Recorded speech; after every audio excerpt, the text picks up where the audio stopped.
motion and urgent matter for unlisted motion today, Millets. Eviction matter, Millets. It's being carried out today.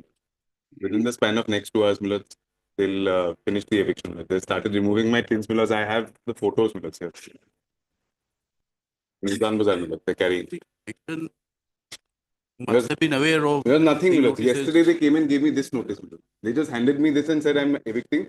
They've started it today, Millets. All right. Very good. Pilot item number 9. Well, the petitioner already expired, but then nobody has come in the successor to substitute. So this is the problem. Not getting any telephonic connection also. Close it. So my lord, one thing can be done, my lord. That can be kept in file. If it is somebody's come, then on that day, but that may be reopened, my lord. How can we keep it in file? But because If the petitioner wife or any is here, they come, they have to come but with we are invitation. not able to still today, my lord, not able to connect. We'll give you 1 week's time. You try to find out. Then, my lord, I'll come after the vacations. By this time, I'll All try. right. Let the matter be listed in January. But that's been mentioned that he expired, but even that I will try. As it is submitted by the council for the petitioner, that the petitioner has expired in the meantime. And steps as required for substitution to be undertaken. Therefore, waits for 3 weeks' time. Let the matter be listed. After vacation. Must. May it please your lordship. With due consent from the other side, I'd like to mention item number 5 of today's daily cause list. Here in this matter, outstation senior counsel Mr. Rohan Shah is appearing for the petitioner. Today he has some personal difficulty. May I pray that the matter be taken up immediately after vacation, lordship? Item 5. Item 5. You are appearing for the respondents. Petitioner. Petition. Petitioner. Some other counsel was appearing. Yes, Mr. Rohan Shah, senior advocate from No, Delhi. Mr. Thakur's name is reflected here. Item number 6. Item number 6, I'm sorry. PepsiCo. PepsiCo. You want the matter to be Immediately after vacation, lordship. On 7th, if all it is right. possible. Matter be listed in the month of January. On a date- Your lordship, some date may be fixed, your lordship. Because outstation. January, we don't know the schedule as yet. So you make a mention in January, fix a date. Very well. Much of highly obliged. Interim order may continue, your lordship. Interim order passed the division. Highly obliged. May I have your lordship? Lordship, with consent of the respondent side, I beg to mention item possible, lordship. We kindly passed over, lordship. Pass over for the Lordship, on a day, lordship. item 14 pass. Request to pass. Okay, lordship. May it please your lordship, with due consent of the other side, I beg to mention item number 13 of the daily list, my lord. My lord, standing counsel Mr. B. Chaudhary has some medical issues at his home, my lord. So he's on leave, my lord. Have you informed the petitioner? Yes, lord. My lord. Item 13 at the request of the council appearing for finance and taxation. Matter said passed. Lordship cannot be on Thursday, 12. Either you disagree or you agree. Agree Thursday what? for hearing. 12. My lord, we have prayed for 10 days time, my lord. We are praying for 10 days time, my lord. 10 days time. My lord. He'll be on leave, my lord. All right, we'll have it because let us have it on 12, sorry, 17, My lord. 17 December. Please, your lordship. I beg to mention item number 7 and 8, your lordship. Lordship, I am making this mention on behalf of Mr. A.K. Gupta, your lordship, for the respondent number 4 and 5, your lordship. The consent of the petitioner have already been taken, your lordship. I pray that the matter may be taken up after some maybe passed over for the day, your lordship. You wait, let us see the matter. Let it come. Lordship, 2015 matter. yes, your lordship. Lordship, in between, there was some talks of compromise also that So have let gone. the matter be called up. You wait until the matter is called up. Let the matter be called up. May I Lordship, I please, your have another prayer, your lordship, for listing of a writ petition new, your lordship, on 14/12. When was it filed? Lordship, it was filed on 4/11, your lordship. 4/11 will come. It's all. 14/12, your lordship. Next Why week. 14/12? So next week, any day, 14 is a Saturday.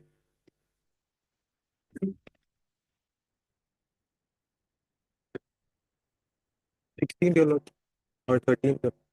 All right, 16th. May I please, your lord. Permission for listing the matter of tomorrow, lordship. Why? No confidence motion against the chairman of the municipal board. All right. May I please, lordship, for listing lordship, eviction matter lordship, tomorrow, my lord. May it please your lordship, I beg to list the matter relating to RTI with petition. Relating to RTI. Yes, yes, lordship. When was it filed? It was filed on 2023.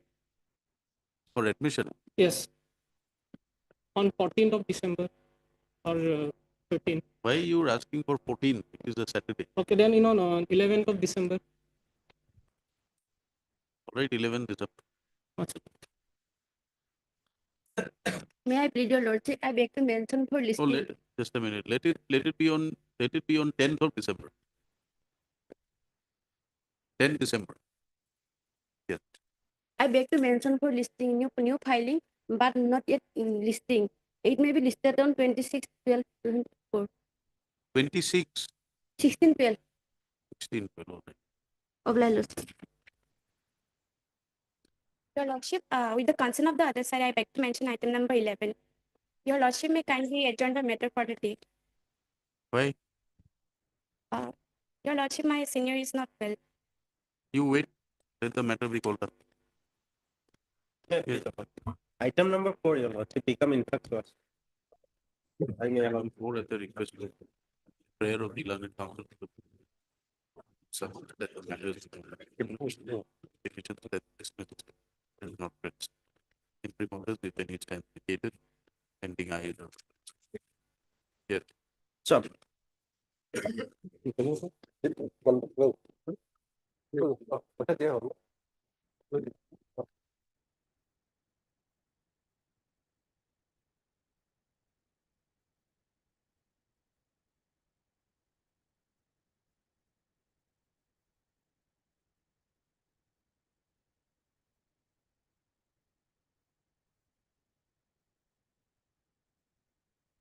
Item number 5.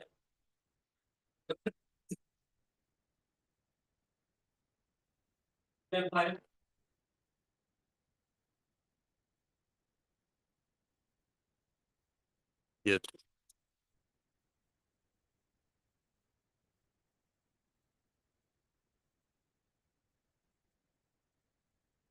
Yes.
Yes, madam.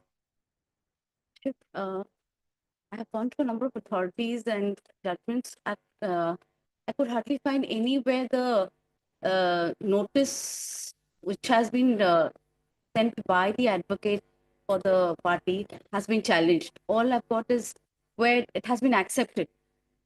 So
Where are the judgments referred to by the respondents? My lord. These are the two judges. Benarsi Krishna. Yes, my lord. Kindly read the judgment. My lord.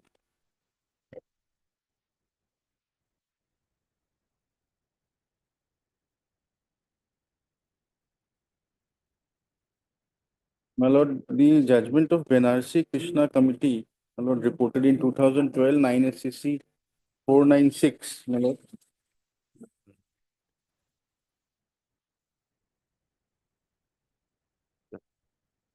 Yes, My lord, I'm coming. please read.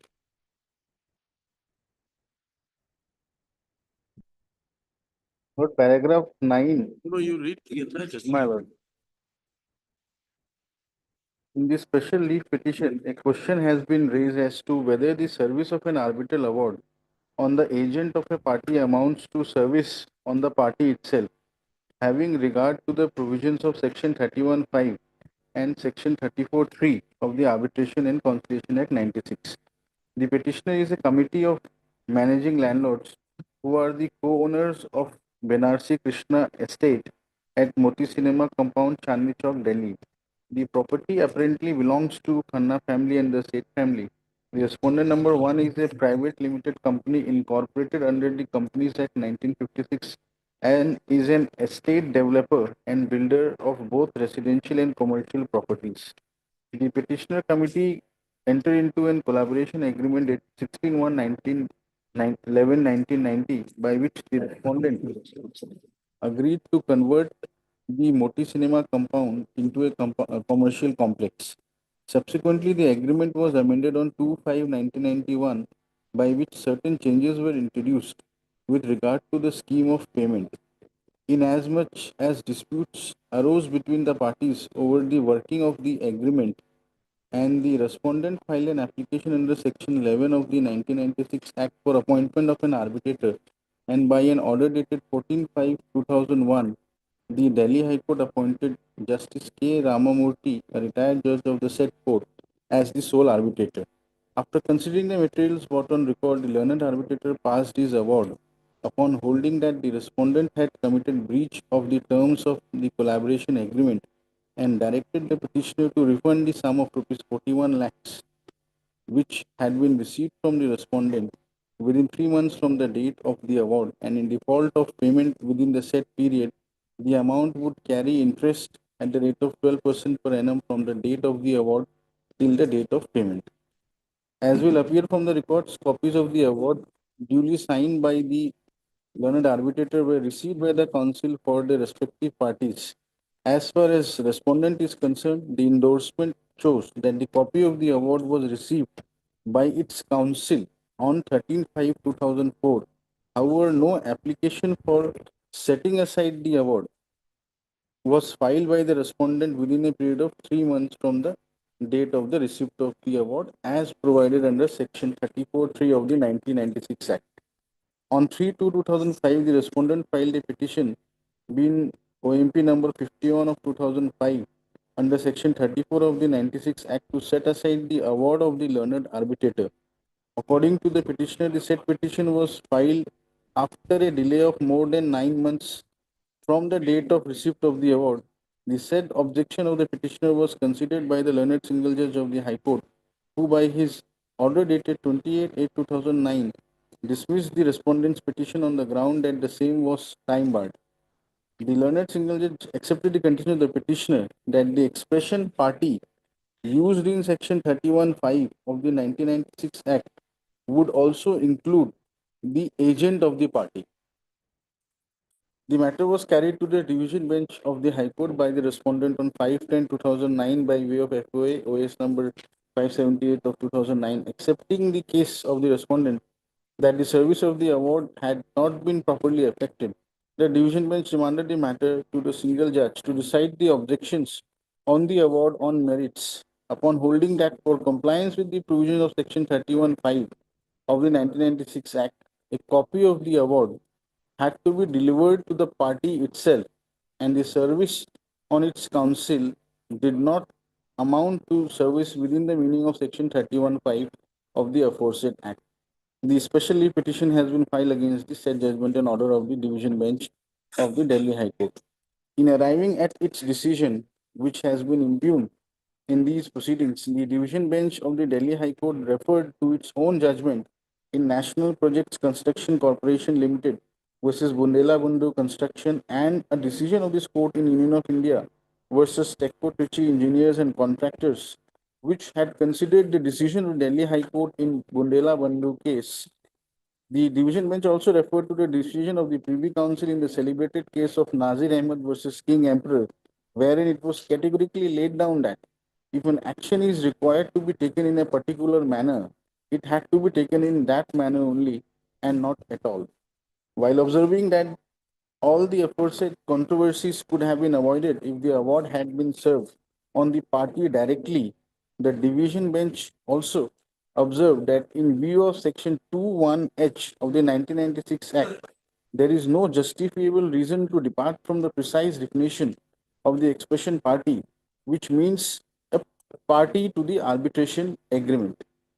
Appearing in support of the special leave petition, Mr. Ranjit Kumar, learned senior advocate, reiterated the submission which had been made before the High Court. The learned senior counsel reiterated that after the award has been passed on 12/5/2004, a copy of the same duly signed by the arbitrator was received by the counsel for the respondent on 13/5/2004, while the petition under Section 34 was filed only on 3/2/2005, well beyond the period of 3 months prescribed in Section 34(3) of the 96 Act, and also beyond the further period of 3 months as indicated in the provision thereto. Since the question for decision in the special leave petition largely depends on the interpretation of subsection 3 of Section 34 and the provision thereto, the same is extracted herein below for the purpose of reference. Well, the section is quoted. Section 34, application for setting aside the arbitral award.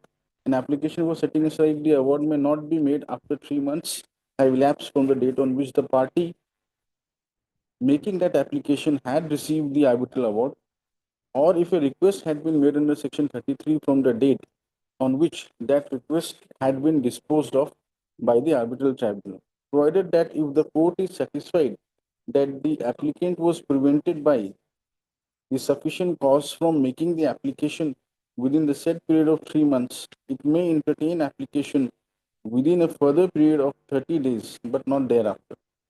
Mr. Ranjit Kumar urged that the service of the award on the advocate for the party was sufficient compliance with the provisions of Section 34(3) of the 1996 Act, as had been held by 4-judge bench of this court in Nilakantha Sidramappa Ningasetti versus Kashinath Somanna Ningasetti, which was later followed in East India Hotels versus Agra Development Authority. Mr. Ranjit Kumar submitted that in Nilakantha Sidramappa Ningasetti case, this court held that intimation to the pleaders of the parties amounted to service of notice on the parties about the filing of the award. Mr. Ranjit Kumar also referred to the decision of this court in state of Maharashtra versus ARK Builders, in which this court, following its earlier decision in Tekko Trichy Engineers case, held that Section 31(5) of the 1996 Act contemplates not merely the delivery of any kind of copy of the award, but a copy of the award which had been duly signed by the members of the arbitral tribunal. The learned counsel pointed out that in the said decision, the honorable judges had taken note of the fact that an attempt was being made to derive undue advantage of an omission on the part of the learned arbitrator to supply them with a signed copy of the award, but ultimately held that the same would not change the legal position and it would be wrong to tailor the law according to the facts of a particular case.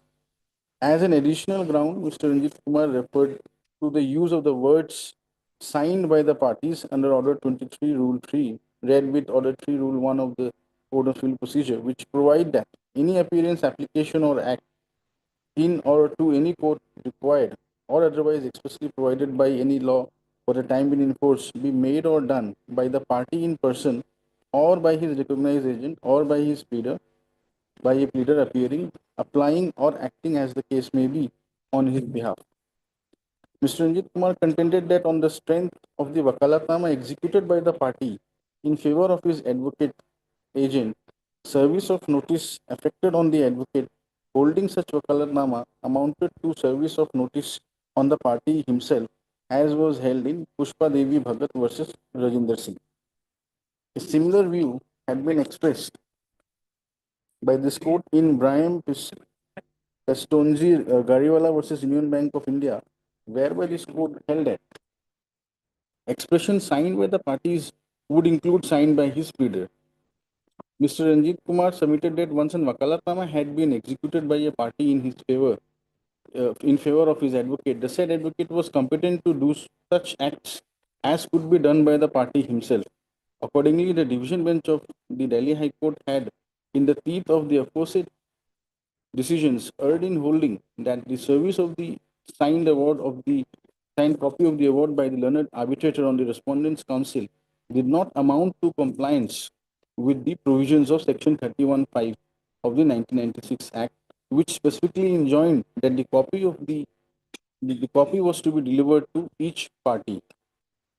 Countering the submissions made by Mr. Ranjit Kumar, Mr. K.V. Vishwanathan, learned senior advocate, firstly urged that once hearing before the learned arbitrator had been concluded and an award has been passed by him, the power given to an advocate by the wakalatnama executed in his favor came to an end, and the learned advocate was no longer entitled on the strength thereof. Accordingly, service on the said advocate would not amount to service even on an agent of the party, even if Mr. Ranjit Kumar's submission were to be accepted.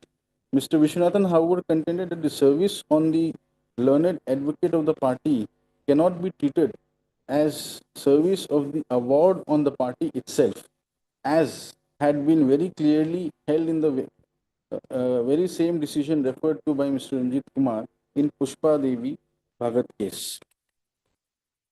Referring to the decision of the three-judge bench of this court in Tekko Trichy engineers case, Mr. Vishwanathan submitted that the decision rendered therein completely covered the issue raised in this special leave petition. The learned counsel submitted that on a construction of subsection 3 of section 34 of the 96 Act, the judges had held that service on a party as defined in section 21H, read with section 34(3) of the 1996 Act, has to be constituted to be a person directly connected with and involved in the proceedings and who is in control of the proceedings before the arbitrator, as he would be the best person to understand and appreciate the arbitral award and to take a decision as to whether an application under section 34 was required to be moved. As to the decision in Pushpa Devi Bhagat's case, Mr. Vishwanathan submitted that the same was rendered on a completely different set of facts, which could have no application to the facts of this case. Mr. Vishwanathan submitted that no interference was called for with the decision of the division bench of the High Court impugned in the special leave petition, which was liable to be dismissed. Now, Lord, from here the interpretation has started. Lord. Having taken note of the submissions advanced on behalf of the respective parties and having particular regard to the expression party as defined in section 21H of the 1996 Act with the provisions of section 31(5), section 34(3) of the 96 Act, we are not inclined to interfere with the decision of the division bench of the Delhi High Court impugned in these proceedings. The expression party has been amply dealt with in Tekko Trichy engineers case and also in ARK builders case referred to herein above. It is one thing for an advocate to act and plead on behalf of a party in a proceeding. Now, this is important, my lord. And it is another for an advocate to act as the party himself. The expression party, as defined in section 21H of the 1996 Act, clearly indicates a person who is a party to an arbitration agreement. The said definition is not qualified in any way so as to include the agent of the party to such agreement. Any reference therefore made in section 31(5) and section 34(2) of the 96 Act can only mean the party himself and not his or her agent or advocate empowered to act on behalf of a wakalatnama. In such circumstances, proper compliance with section 31(5) would mean delivery of a signed copy of the arbitral award on the party himself and not on his advocate, which gives the party concerned the right to proceed under section 34(3) of the aforesaid act.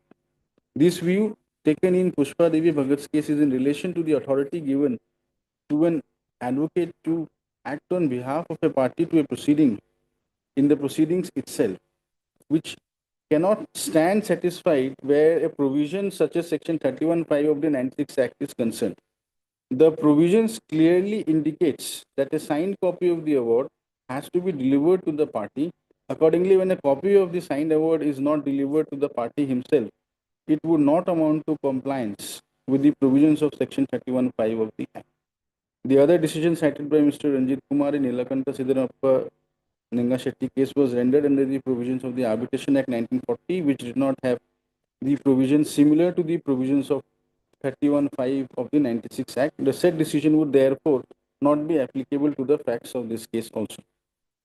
In the instant case, since a signed copy of the award had not been delivered to the party itself and the party had obtained the same on 15/12/2004, the petition under section 34 of the Act was filed on 3/2/2005. It has to be held that the said petition was filed within the stipulated period of 3 months as contemplated in section 34 of the aforesaid Act. Consequently, the objection taken on behalf of the petitioner herein cannot be sustained and in our view was rightly rejected by the division bench of the Delhi High Court. Consequently, the SLP must fail and is dismissed. Therefore, there will be no order to execute. My lord, the facts of this case and our case, my lord, is same, but the difference is in the stage, my lord. Here, my lord, the Honorable Supreme Court has dealt with a situation where after the delivery of the award, the definition of the party was to be interpreted. And in our case, my lord, it is at the commencement of the proceedings. My lord, had it been a case where after the arbitral proceedings had started under section 21, my lord, appointment of an advocate can represent a party once the proceedings has commenced.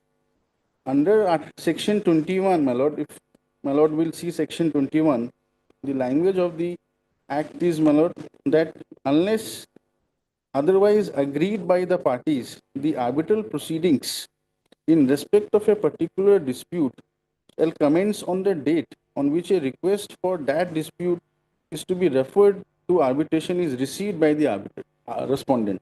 So, this is a stage where the arbitral proceeding commences, and it can only be by a person who are, my lord, parties to the agreement.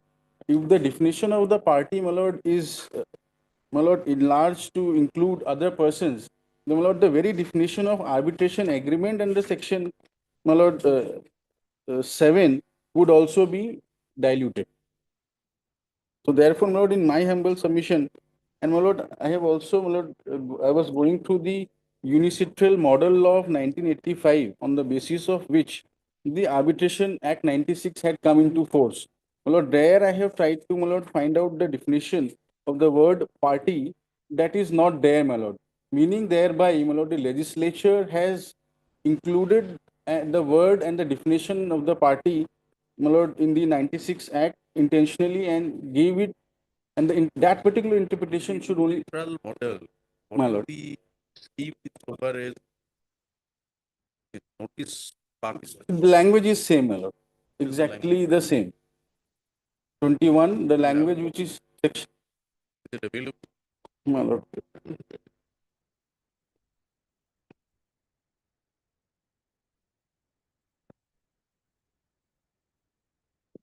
Digital model.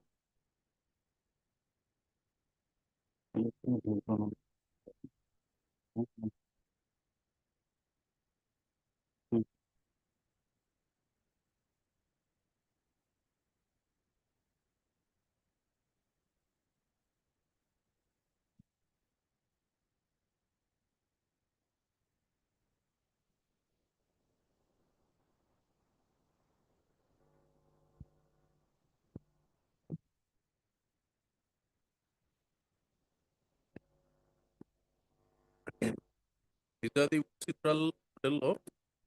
My lord, UNCITRAL Model Law on International Commercial Arbitration, 1985. My lord.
Yes, and what is that second judgment you were referring to?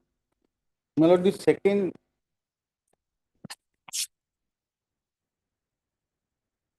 judgment is, my lord, the Union of India versus Tecco Techi, my lord, which was further affirmed, my lord, in 2012 9 SCC, my lord. Yes. Please take us to the judgment. My lord.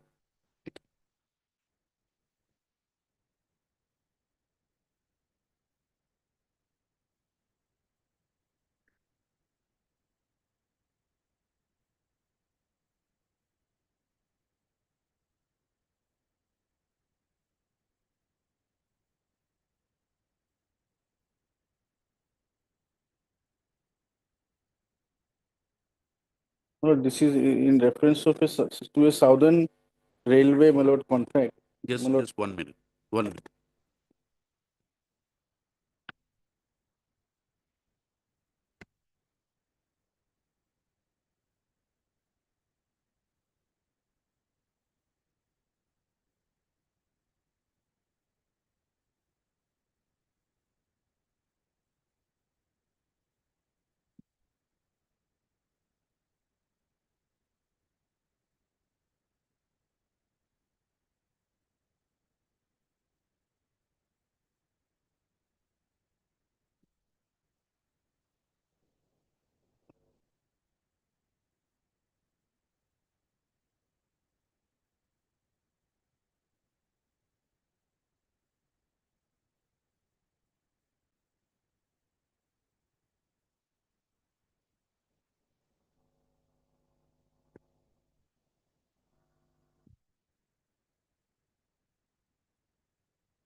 paragraph 6, my lord, of this judgment. Just 1 minute. No.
My lord, the judgment of Tekku Trechi, my lord, if I may take, my lord, to paragraph 6 and 7, my lord, So you read the judgment, whole judgment.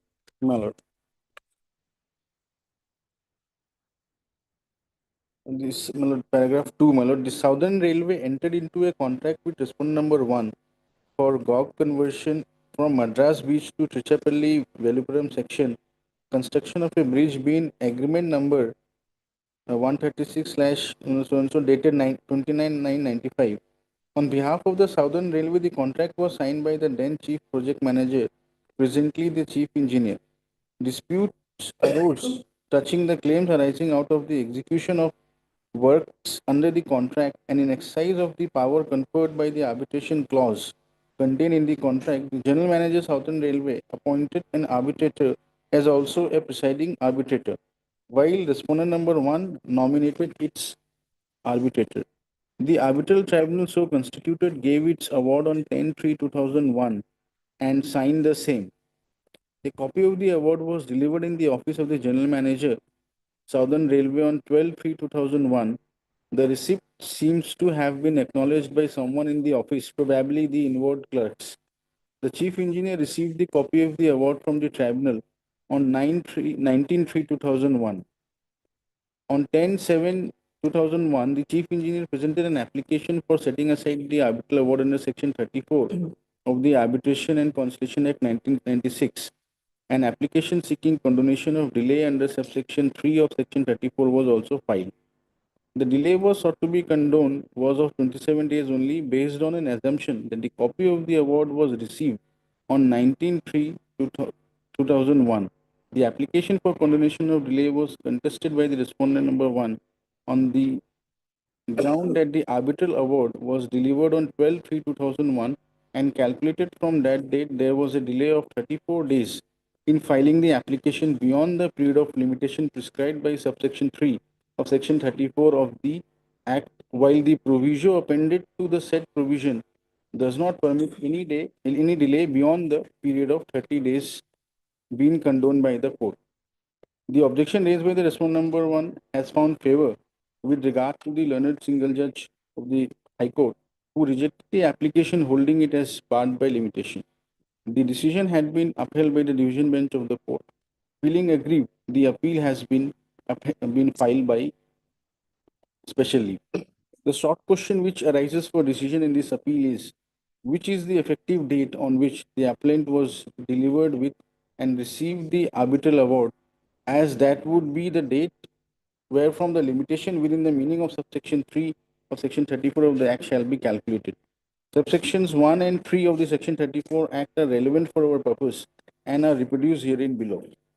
Application for setting aside the arbitral award. Recourse to a court against an arbitral award may be made only by an application for setting aside the award, such award, in accordance with subsection 2 and subsection 3. An application for setting aside the award may not be made after 3 months have elapsed from the date on which the party making that application had received the arbitral award, or if a request had been made under section 33 from the date on which that request has been disposed of by the arbitral tribunal. Provided that if the court is satisfied that the applicant was prevented by sufficient cause from making the application within the set period of 3 months, it may entertain the application within a further period of 30 days, but not thereafter. Form and contents of the arbitral award are provided by Section 31 of the Act. The arbitral award drawn up in the manner prescribed by Section 31 of the Act has to be signed and dated.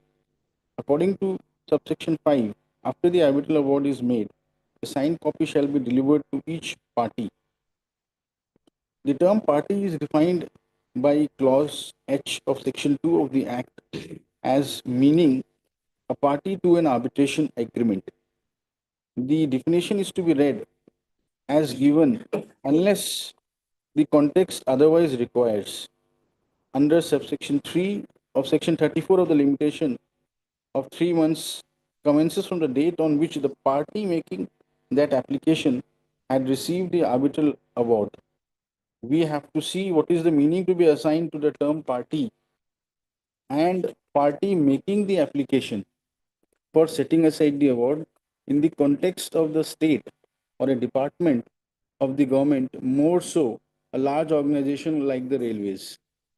It is well known that the Ministry of Railways has a very large area of operation covering several divisions, having different divisional heads and various departments within the division having their own departmental heads. The general manager of the railway is at the very apex of the division with the responsibility of taking strategic decisions, laying down policies of the organization, giving administrative instructions, and issuing guidelines in the organization.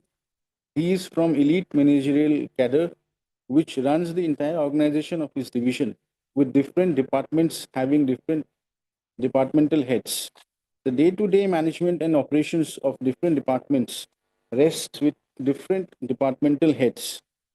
The departmental head is directly connected and concerned with the departmental functioning and is alone expected to know the progress of the matter pending before the arbitral tribunal concerning his department. He is the person who knows exactly where the shoe pinches, where the arbitral award is adverse to the department's interest. The departmental head would naturally be in a position to know whether the arbitrator has committed a mistake in understanding the department's line of submission and the grounds available to challenge the award. He is aware of the factual aspects of the case and also the factual and legal aspects of the questions involved in the arbitration proceedings. It is also a known fact that the court can take judicial notice of it that there are several arbitration proceedings pending consideration concerning affairs of the railways before arbitration. The general manager with the executive workload of the entire division cannot be expected to know all the niceties of the case pending before the arbitral tribunal, or for that matter, the arbitral award itself, and to take a decision as to whether the arbitral award deserves challenge without proper assistance of the departmental head.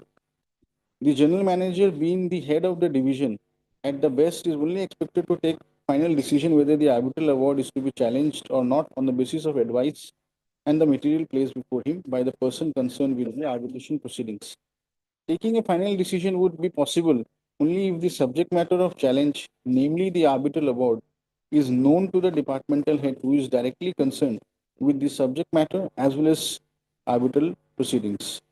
In large organizations like the railways, party as referred to in section 2H of 2H read with section 34(3) of the Act has to be construed to be a person directly connected with and involved in the proceedings and who is in control of the proceedings before the arbitrator. The delivery of an arbitral award under subsection 5 of section 31 is not a matter of mere formality. It is a matter of substance. It is only after the stage under section 31 has passed that the stage of termination of arbitral proceedings within the meaning of section 32 of the Act arises. The delivery of the arbitral award to the party to be effective has to be received by the party. This delivery by the arbitral tribunal and the receipt by the party of the award sets in motion several periods of limitation, such as an application for correction and interpretation of an award within the 30 days under section 33(1), an application for making an additional award under section 33(4), and an application for setting aside an award under section 34(3), and so on.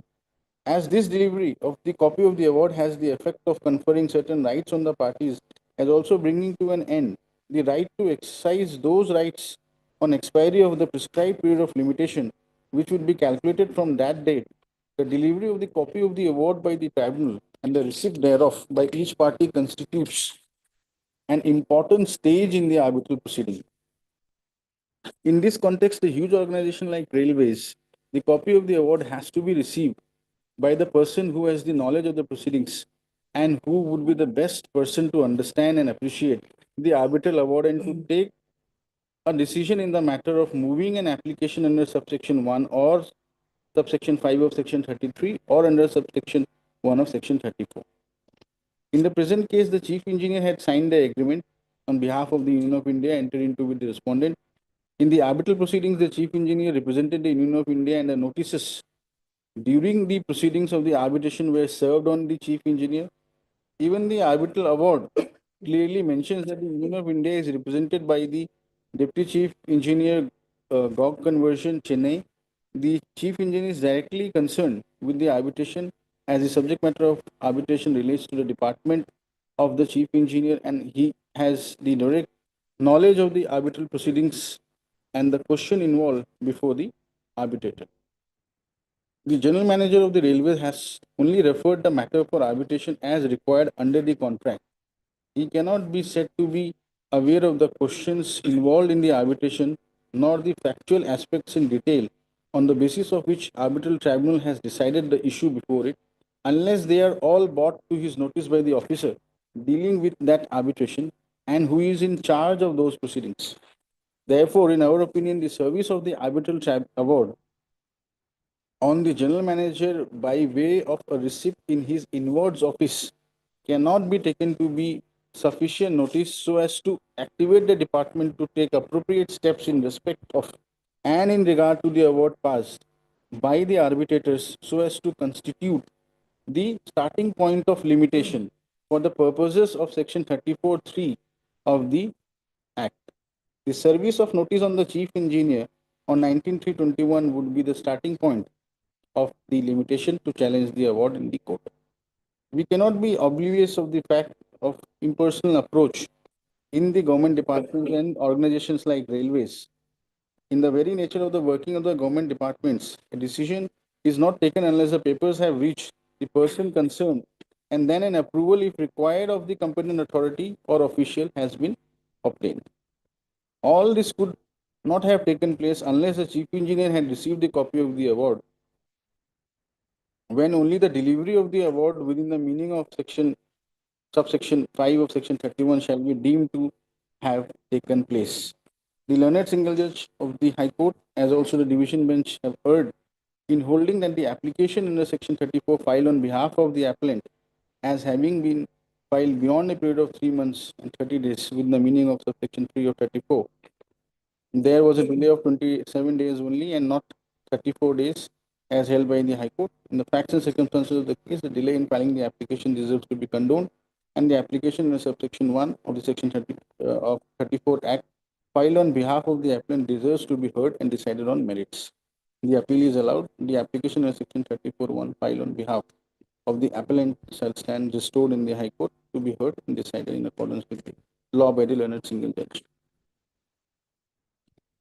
So, my lord, in these two judgments which I have referred, my lord, the difference is only that, my lord, it is at the conclusion of the proceedings. Whereas, my lord, when a notice is given under section 21, it is the point when, my lord, the arbitral proceeding commences. And the question, therefore, my lord, would be whether an invocation of arbitral proceeding can be by a person who is not a party to the agreement. Because, my lord, under section 21, my lord, the point of limitation is also calculated, my lord, for making an application under section 11. It is the invocation of notice under section 21, my lord. It is the date of the invocation of the notice, which is, my lord, taken into consideration. So, my lord, that initiation, my lord, once the proceeding starts, my lord, definitely counsel can represent the, my lord, party to the agreement. But, my lord, at the stage of invocation of the very invocation of the arbitral proceeding under section 21, it can be, my lord, only the parties to the agreement who can invoke the arbitration, not, my lord, anyone else. My lord, with regard to the, my lord, the interpretation, my lord, I am also placing reliance on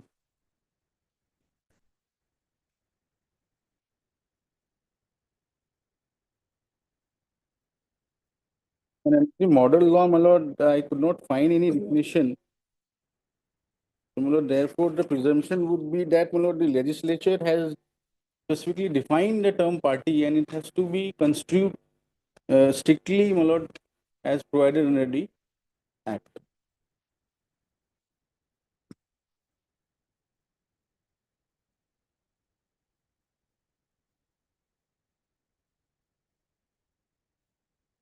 Yeah.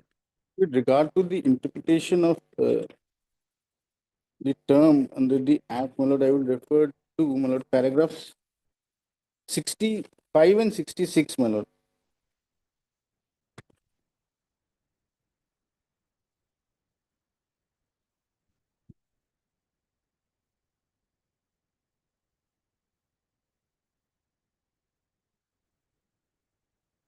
Yes. In paragraph 65, my lord, I am reading, my lord. We find that the High Court has failed to take into consideration two important principles of interpretation. The first one being of textual and contextual interpretation. It will be opposite to refer to the guiding principles succinctly summed up by Chinappa Reddy in the judgment of this court in RBI versus Peerless General Finance and Investment Company Limited in paragraph 33. Interpretation must depend on the text and the context. They are the basis of interpretation. One may well say if the text is the texture, context is what gives the color. Neither can be ignored, both are important. The interpretation is best which makes the textual interpretation match the contextual. A statute is best interpreted when we know why it was enacted. With this knowledge, the statute must be read first as a whole, then section by section, clause by clause, phrase by phrase, and word by word. If a statute is looked at in the context of its enactment with the glasses of the statute maker, provided by such context, its scheme, the sections, clauses, phrases, and words may take the color and appear different than when the statute is looked at without the glasses provided by the context.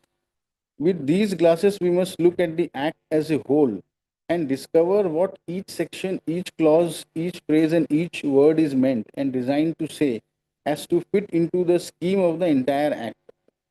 No part of a statute and no word of a statute can be construed in isolation. Statute has to be construed so that every word has a place and everything is in its place. It is by looking at the definition as a whole in the setting of the entire act and by reference to what preceded the enactment and the reasons for it that the court construed the expression price chit in Srinivasan, and we find no reason to depart from the court's construction. Now then in paragraph 66, it is thus right law that while interpreting the provisions of a statute, it is necessary that the textual interpretation should be matched with contextual one. The act must be looked at as a whole and it must be discovered what each section, each clause, each phrase and each word is meant and designed to say as to fit into the scheme of the entire act. No part of a statute and no word of a statute can be construed in isolation.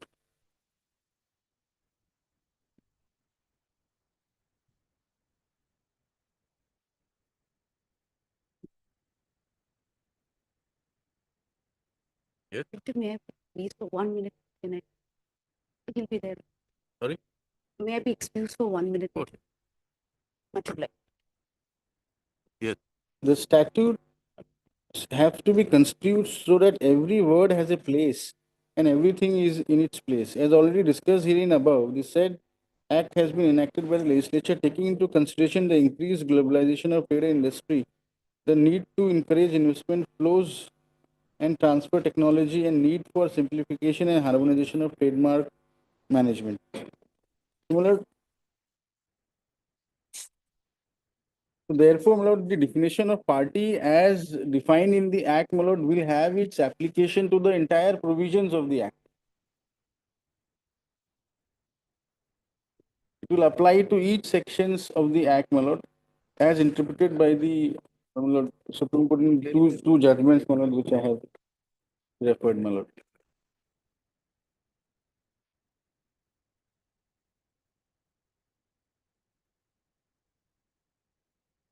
So what is the scheme of the act? My lord. If you are to interpret No. this act, what is the scheme of the act? Lord, the scheme of the Act is, my lord, is that the arbitration clause, my lord, which is agreed to by the parties, my lord, in a contract agreement, my lord, that has to be, my lord, enforced and followed, my lord, and the provisions basically deals with that, my lord. Therefore, you had agreed to arbitration. Yes. You had agreed to arbitration to sort out the differences. My lord, That is the scheme of the act, and that is what you have agreed to. my lord. But my lord, Now, it is not a case that the notice was never served on the respondent. my lord, You did not dispute that. The notice was served on the respondent. yes, You had replied to it. my lord. The question of interpretation of party as done by the apex court is with regard to section 31H, 31.5. After the passing of the award. No. Yeah. The judgments we relied on are interpreting section 31.5. Yes, my lord. 31.5 clearly says it must be given to the party. Yes, my lord. Therefore, in that context, reference to section 28. My lord.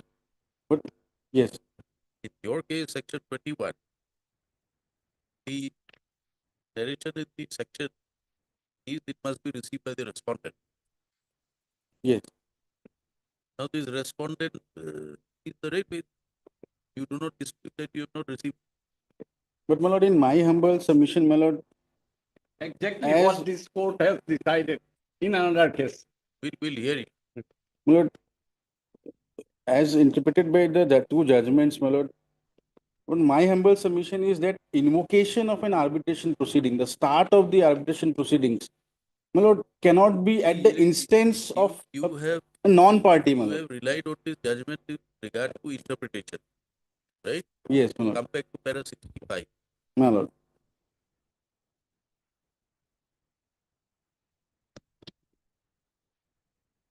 So first, you have to read the statute as a whole. My lord. Then the section by section, Yes, my lord. clause by clause, phrase by phrase. If you read section 21 and you read section 31, 5, there's a difference between the There are different. unless section 21 prescribes that it must be served on the party or issued by the party, My lord. whether the reference to a party in a different section under the same act would be sufficient to incorporate this interpretation to a section where it is not. In my humble submission, my lord, the answer would be yes, my lord, because if I may again refer to, my lord, the two, We are going by your judgment on the para 65. yes, Read as a scheme. What's the scheme of the act? Scheme of the act is to sort out the differences through arbitration. my lord, Where the parties agree, there is an agreement. my lord, There are judgments to say that even a written agreement is not necessary. my lord. Lord, but the two judgments which I have referred, my lord, that is pointing out towards a stage, my lord, when the arbitration proceeding has concluded. With reference to section 31.5, Yes, there is no interpretation of section 21 in the or same, any other section, or even the scheme of the act. my lord, if after the passing of the award, my lord, if after the passing of the award cannot be served to anyone, the same definition would apply So you for invocation also, my lord. point out that the mandate of the section requires that. You read section 21 Because for our benefit. so section 21, my lord, starts with the language unless otherwise agreed by the parties. Yes. So Unless therefore, my otherwise- lord, if the parties have not agreed otherwise, my lord, the arbitral proceedings in respect of a dispute would commence on the date on which a request for that dispute to be referred is received by the respondent. Exactly. Now, my lord, in this provision, section 21, my lord, there are two parts. Now, my lord, we cannot say that, my lord, in one part, the definition of party would be, my lord, as governed under 21H, and for the other part, You have to because if it is, restrict your interpretation first to understand what the section says. yes, What does the section say? section says, my lord, unless otherwise agreed by the To parties what extent? Agreement to what extent? regarding the commencement of arbitral proceedings. My lord, Unless otherwise agreed. So, my lord, if that agreement can be only between the parties, the subsequent my lord, provisions as provided in section 21 The itself, that emphasis- cannot be between the non-party, my lord. No, the emphasis is not on who has issued the notice. The emphasis is on who has received the notice. In the section. There is no reference to how the notice is to be served. There is no The arbitral, my lord, it says, my lord, if I may read again, the unless otherwise agreed by the parties, so my lord, meaning thereby, my lord, the parties can agree, my lord, as per their agreement, what would be the date of the commencement of arbitral proceedings. That, my lord, the first line of the act clearly specifies that cannot be by a non-party. That can only be by a party, my lord. And then, my lord, coming, if there is no such agreement, my lord, then the arbitral proceedings in respect of a particular dispute would commence on the date on which a request for that dispute to be referred to arbitration is received by the respondent. It implies, my lord, that it would that particular notice can only be by an party, because it carries, my lord, the meaning. It starts from the word unless otherwise agreed by the parties. Now, in the section, my lord, there cannot be two different interpretation of the meaning party. That, my lord, if there is an my lord, agreement, my lord, otherwise agreement regarding the commencement of proceeding. Otherwise, if that would mean, my lord, then that agreement can be by other party also. A non-party can also agree with the authority. may subject to the such restrictions being not there. But, my lord, if my lord will see the definition, if my lord will read, because, my lord, this section 21 has connection with various sections, my lord. It is the stage which will invoke the commencement of the arbitral proceedings. And, my lord, from that date, the period of, my lord, section 11 notice, section 11 application which has to be filed before the court, my lord, under 11 for appointment of arbitrator, the period would commence, my lord. So that invocation has to be by a party, and it is only after the proceedings is commenced, my lord, the agent or the advocate can appear and defend the, my lord, the claimant. Once the proceedings has not started, my lord, once the proceedings has commenced, it is only after that stage, my lord, the agent or the, my lord, other authorized counsel can appear on behalf of the counsel. Since, my lord, these two stages, the termination of the proceeding and the commencement of arbitral proceedings, these are very two vital stages, my lord. The judgments which I have referred to, my lord, was in respect of termination of the arbitral proceedings. And the Honorable Supreme Court there interpreted the definition of party by me saying that, my lord, the award cannot be submitted to anyone. It should be only to the party. So therefore, my lord, if that interpretation would equally apply to the stage of commencement of proceeding also. So both are interconnected, my lord. The commencement of arbitral proceeding and the termination of the arbitral proceeding. That is after the passing of the award.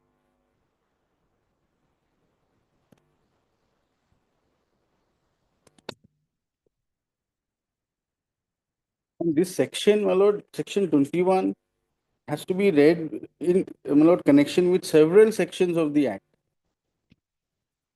If my lord will take section 7, which defines arbitration agreement, if I may read, my lord, it is again reference to, it will have a reference to section 21. Oh. Lord, if I may take, my lord, section 7.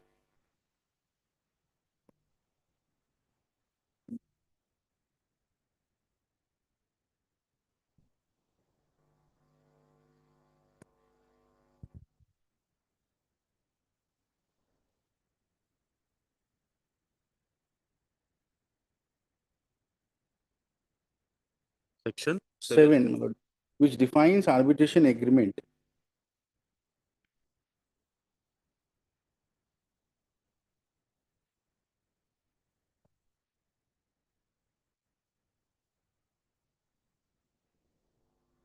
Yes. If I may read, my lord. In this part, arbitration agreement means an agreement by the parties to submit to arbitration all or certain disputes which have arisen or which may have arisen between them in respect of a defined legal relationship, whether contractual or not. So, my lord, here in the instant case, my lord, although a pre-arbitral notice was sent by the party, but subsequent notice was sent by the council. And the section 7, my lord, refers, my lord, to define arbitration agreement and say, my lord, that arbitration agreement means an agreement by the parties to submit to arbitration all or certain disputes which have arisen or which may have arisen between them in respect of a defined legal relationship. My lord, that submission of dispute to arbitration is section 21. That dispute can be submitted only by the party in terms of section 21 by referring that dispute to the respondent. Please come again.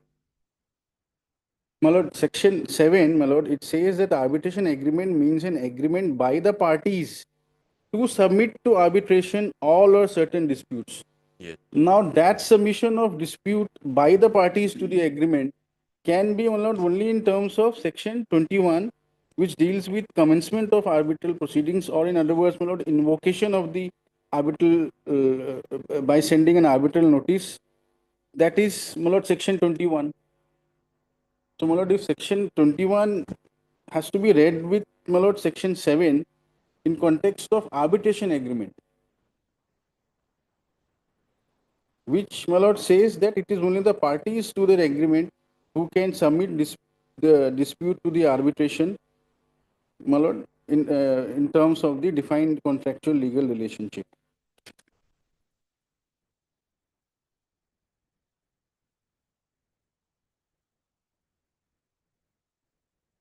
And, my lord, the word party is defined there, my lord, in section 21.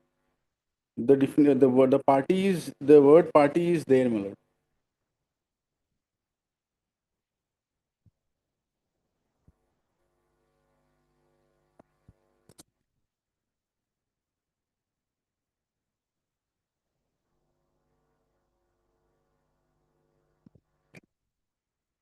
So, my lord, in my humble submission, my lord, the commencement or the invocation of arbitral proceedings, my lord, can only be by a person who is a party to the agreement, my lord, as defined in section 21H, my lord, and as interpreted by the Honorable Supreme Court, my lord. No, is there a limitation prescribed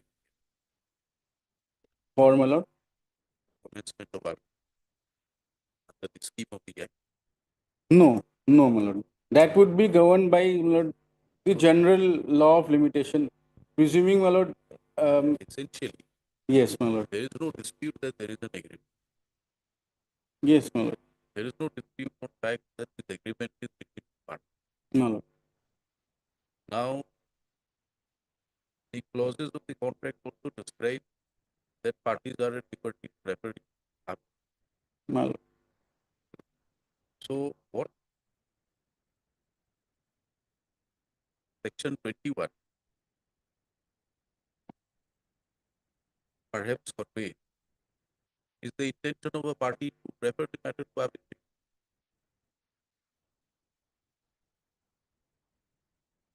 It doesn't say intention, my lord, it says the request for That's that why dispute. the request is to refer the matter to That, arbitration on yes, the basis of the agreement already arrived at between. my lord, yes, my lord. And How that does it- request how cannot does it- be by a non-party. It will lead to, my lord, legal complications, How has it led to a legal? because, You have to see the scheme of the act. Scheme of the act is to sort out by arbitration. Parties have agreed to an arbitration. There is no dispute. Now, in case of any dispute arising, matter has to be referred to an arbitration. It has to be received by the respondent. Respondent has received it, replied to it. Now, only question is that it was not issued by the party, it was issued by the lawyer or the agent. How does it violate the provisions of the section because, act my or lord, scheme of the act? it violates, my lord, because, my lord, So far as the other two judgments you are referring to, where the interpretation of section 31 was given, this is with the my lord, in the context of limitation, because there is a limitation period Yes, which you have to file an appeal from the date it is served on part. yes, my lord. So therefore, the section was very specific. Must be served on part. Yes. And then the state court was on describe who is the part, the proper My part, lord. who would be responsible for. Now, Yes. here, the moment you receive a notice, you are expected to concur on the appointment or appoint some. You have given a reply to that. But No that, objection raised. that invocation cannot be by a non-party, my lord. It has to be, because that's the initiation, my lord. That's the start of the arbitral proceedings, my lord. If that be so, my lord, any, That analogy, because it's a very vital stage, my lord, section 21. by that analogy. See, therefore, I say you have to refer back to the intention of the party, intention of the scheme of the act. What is the scheme of the act? The scheme of This the is act, not my a lord, civil suit. scheme of the act defines party, my lord, and party scheme to of the the arbitration agreement. Scheme of the act is to sort out differences by way of arbitration. Yes.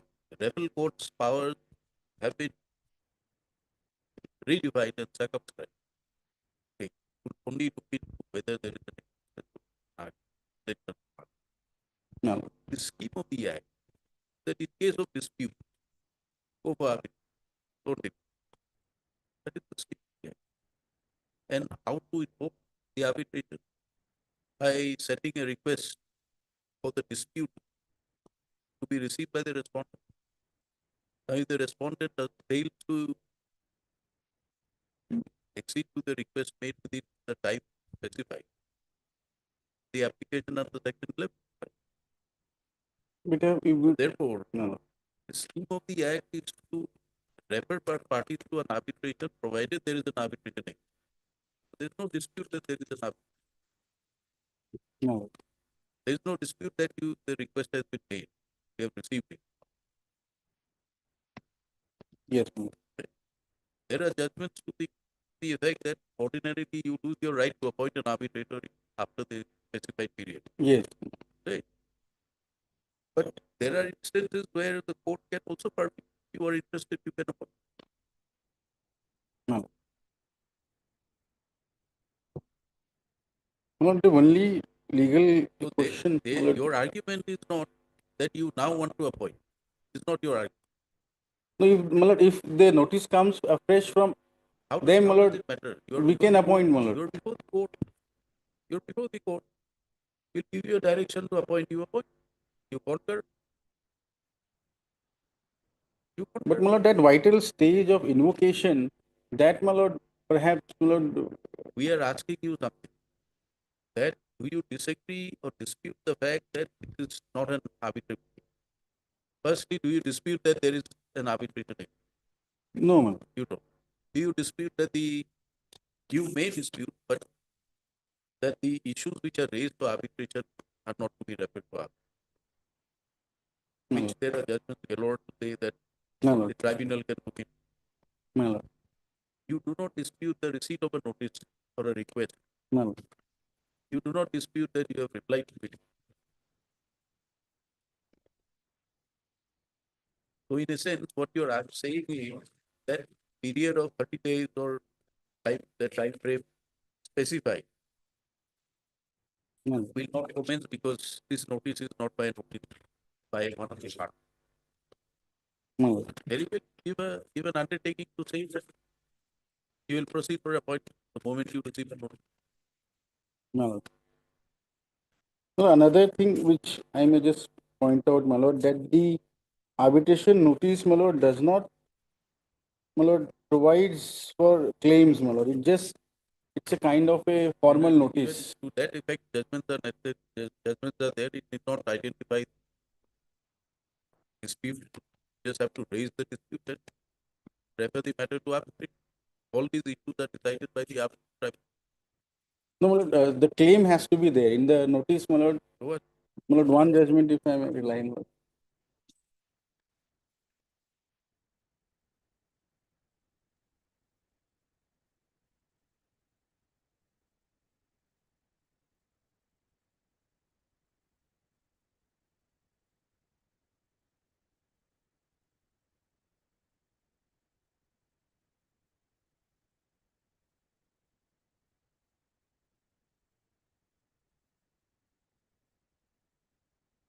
This is with regard to, without reference to arbitration clause. No, my lord, here also, my lord, notice was sent by the, my lord, council, my lord. If I may take, my lord. But a legal notice was sent, my lord.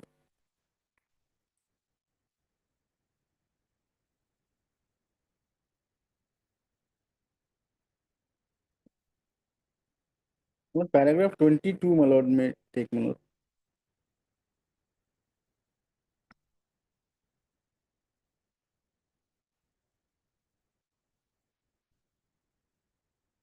Section 21 has been interpreted, my lord, here, and my lord, in paragraph 22, my lord, it was stated that it becomes clear from the position of law pertaining to section 21 of the said act that the invocation of arbitration has to be in clear terms as specified in the said provision, and that Para 22, my lord.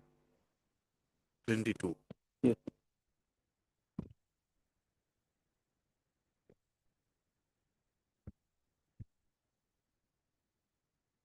Yes.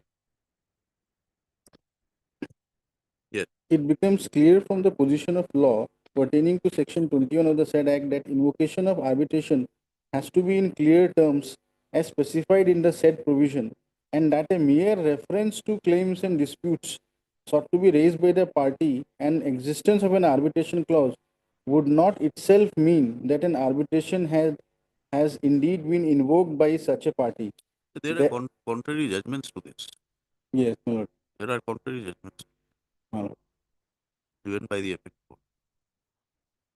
So therefore, it becomes necessary to examine in detail the legal notice issued You by have the. to get the contrary judgments contra view Yes, my to lord. say that this has not been, My lord. no contrary view has been taken.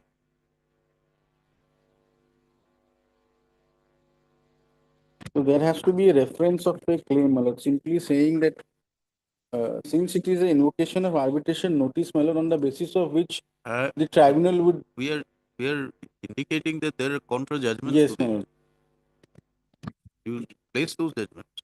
My lord. Place those judgments. My lord. Yes, Mr. Thakur, you wanted to place something? Lord, recently this honorable court has settled this point about a party and the advocate's notice. So that is it, that judgment uh, is Pius Traders versus General Manager of Railway in para 8, sub-para 20. It has been decided by this honorable court. The issue. Do you have a copy with you? Extra Milo. copy? Milo. Do you have an extra copy of the judgment with you? Or we will take out a copy? Milord, we're keeping Milord.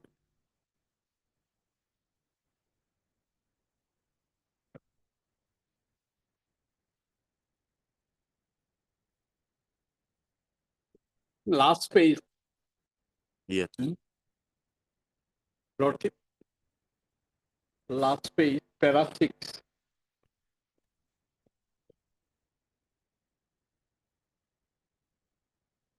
Yes. Last page. Last page. Sub-para 20.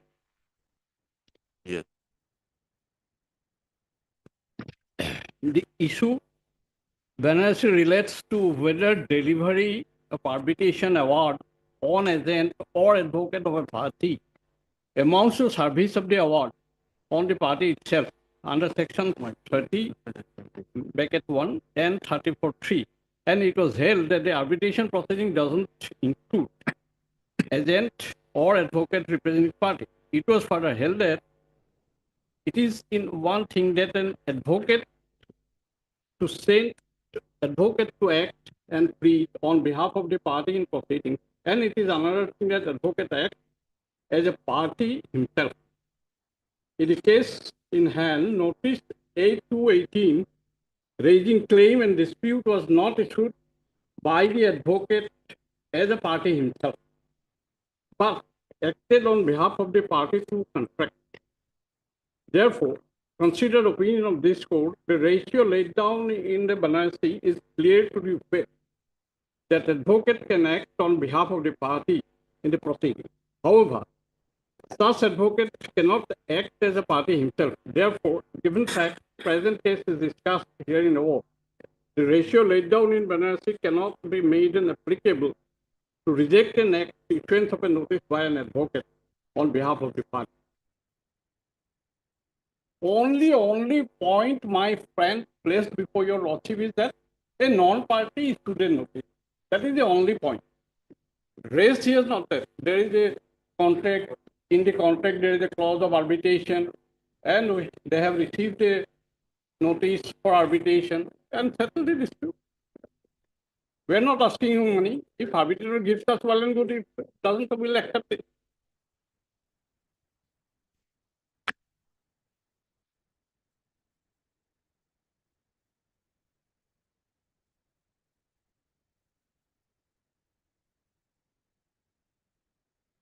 Have you gone through the judgment? No.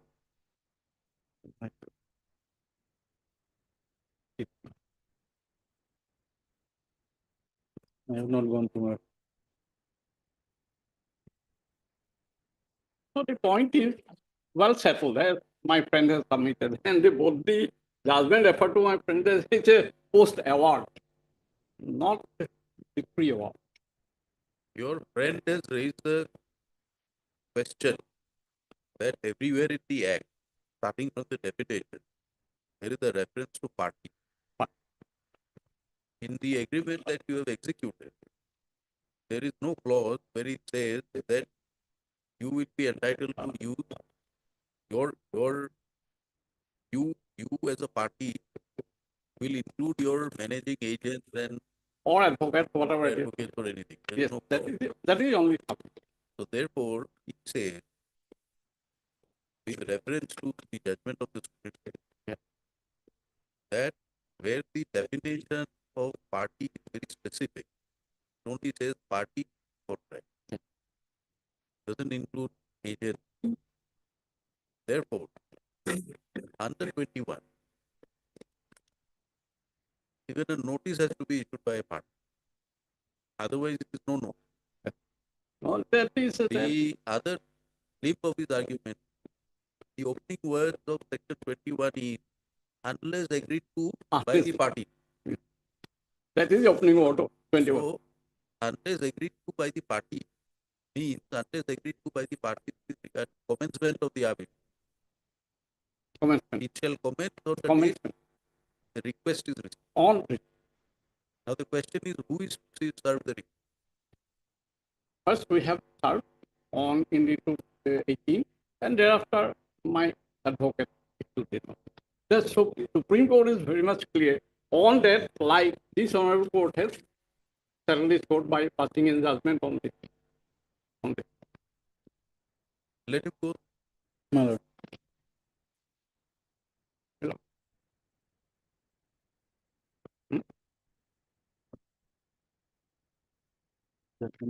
But these arguments of section 21 are not referred to. It was not raised. I have seen it.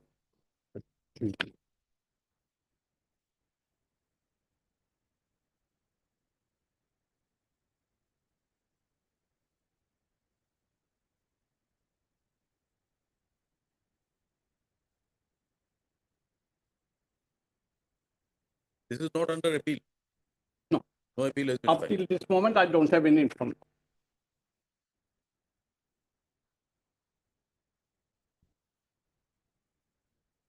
I'm very sorry that my university has some physical problems. So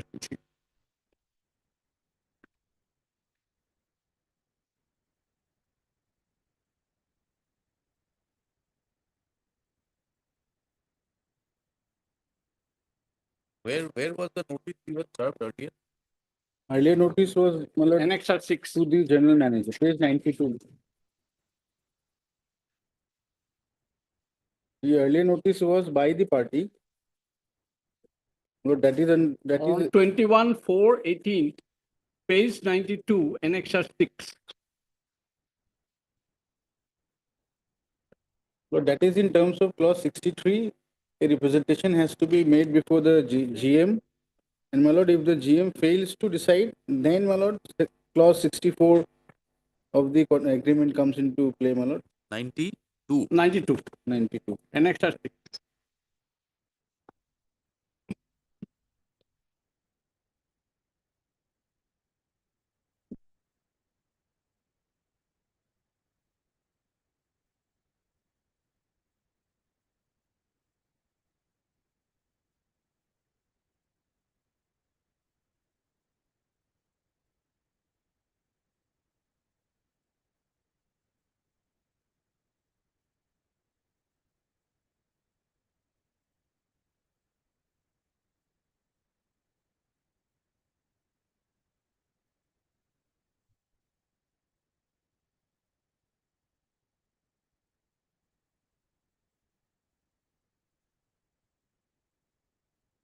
After giving details of my account on the last page, page 98, we request you that our contract should be determined under number 61, already determined my contract, GCC, and settle the above issues earlier.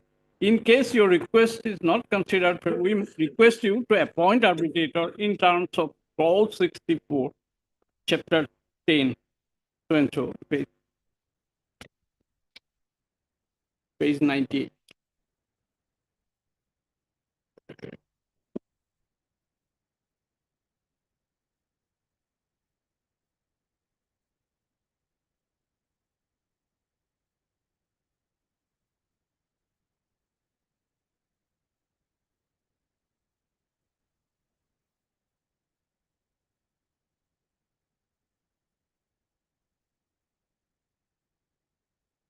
This is not for arbitration. This is the section clause On 63. page 98, on page 98, we requested them to appoint an arbitrator. You are to appoint the arbitrator in terms of 64. We refer to the clause 64 of my agreement. That is simple. So far as Supreme Court has settled in 2009, that the only thing that there must be a contract, and in the contract there must be a clause for arbitration, and that is to be simplified, your lord.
Yes.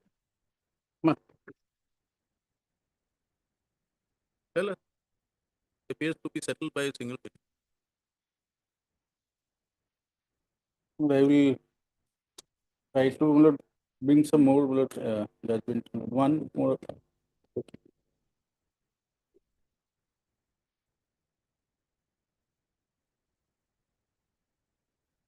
Keep it on 10. Yes, ma'am. 10. The part heard. Suppose it is parted. Ma'am. This is heard. Item number 1, 2, and 3 also similar issue. Oh. That has been settled by the, and then against that order, they have not preferred any appeal. That Then is, matter coordinate bench has taken the view. And exactly this 31.5 will come after the award. The party is mentioned in the 31.5. And in section 21, there is respondent word is mentioned. Meaning thereby, that advocate can issue the notice. Because in our case, we have filed section 9 application, got injunction order, So proceeding has commenced already. The facts of the And, case. and a learned trial court below has directed us to commence the proceeding also. So proceeding already commenced in our case. The facts of the case is different, my lord. There we have not received the arbitration notice. The notice sent by the council, my lord, I have a specific instruction that notice They have has replied, not been Lordship, received. whatever, what is there. No, but that is now settled by the court and made to. Yes.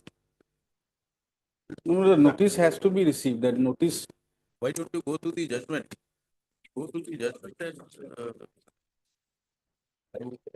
come back and tell.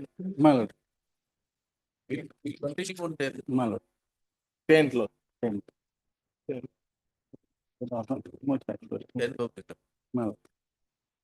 But item number 4. Item number 5.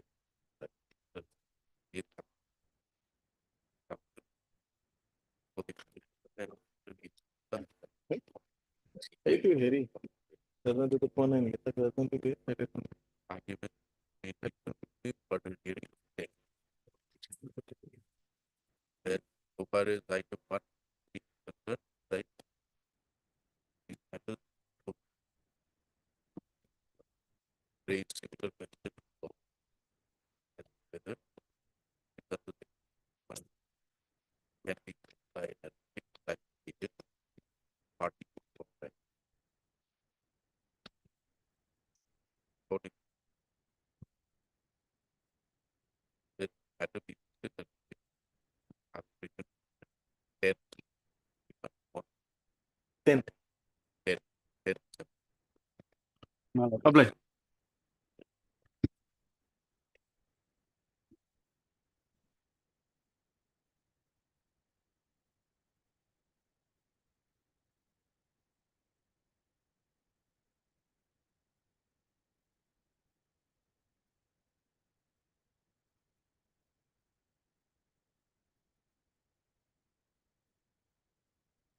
Yes, what is this matter, Mr. You are there, Mr. Talukdar? Well, for the state.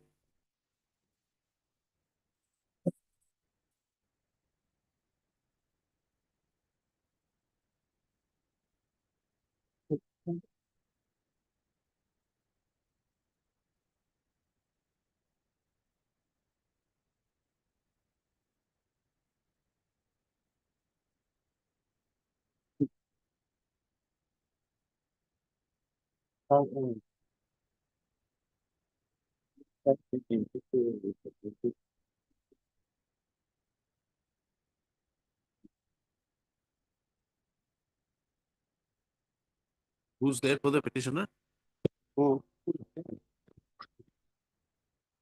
Seed bold.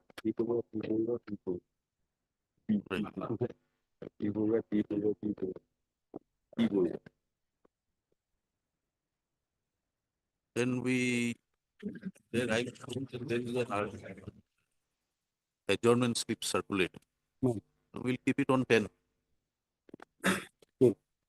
Item is number 7 and 8.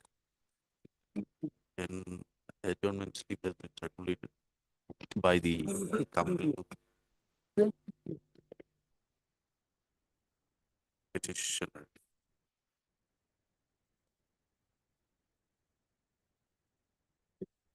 It's circulated and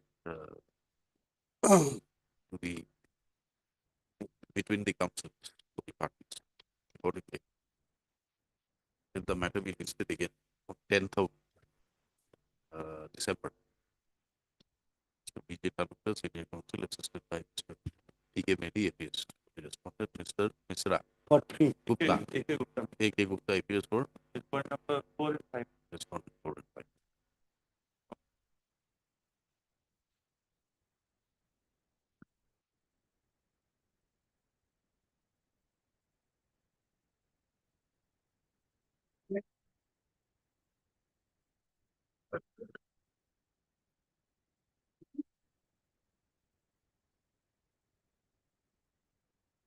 Case, my lord, on the last location, the petitioner was absent. This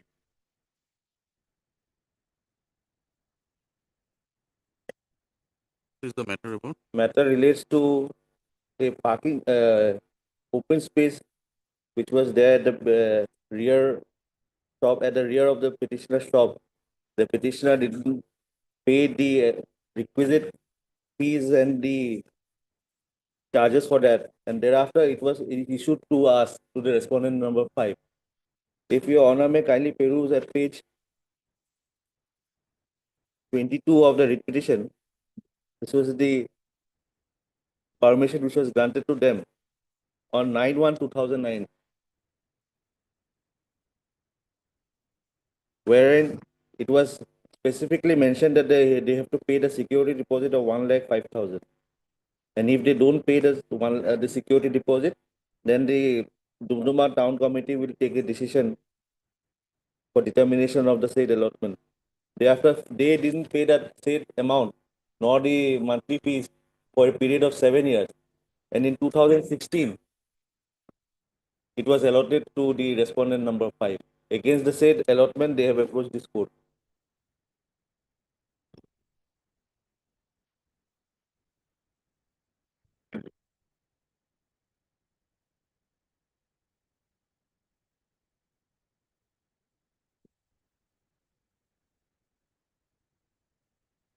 The town committee have also filed the affidavit. We have filed the affidavit.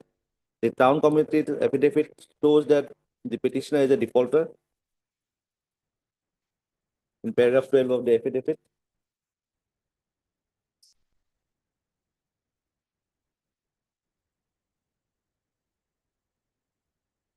There any interim order? There is an interim order. Otherwise, it must be dismissed for non-prosecution. If they want, they can restore the case. We'll give them one more opportunity.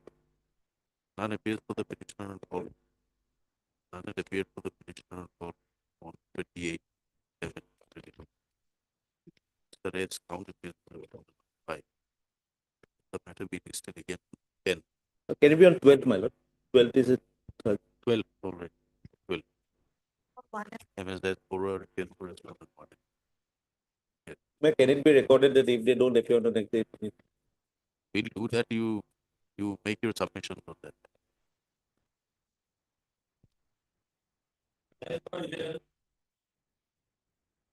May I please, kindly the matter may be taken up tomorrow, Your Lord. Tomorrow? Yes, Your Lord. I have taken the consent. And the matter may be taken in the next week. No. 17 matter? Yes, sir. Tomorrow, Your Lord. Tomorrow. All right. Oblige, Your Lord. At the request of counsel for petitioner, list.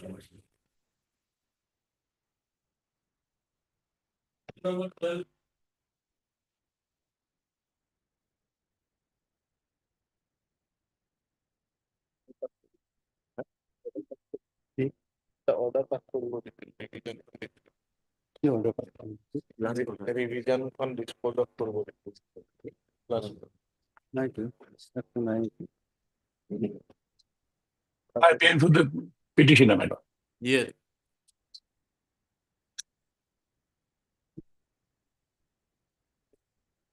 At last order, respondent was directed to consider our revision petition. Lord.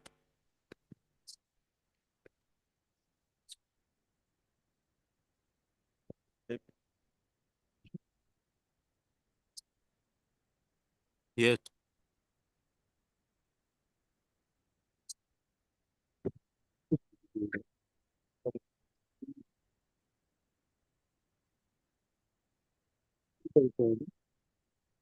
What is the status here?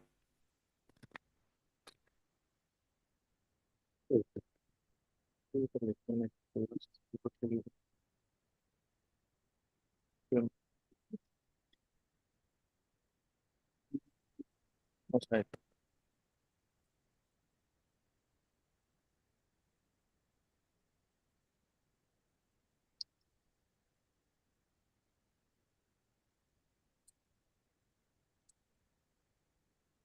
Hmm? 25/7/2022. 25/10.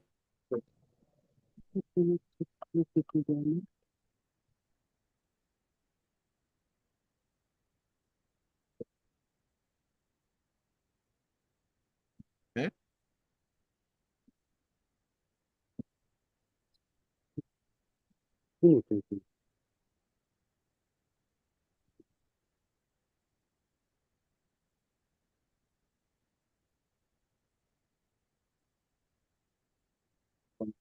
has already kept.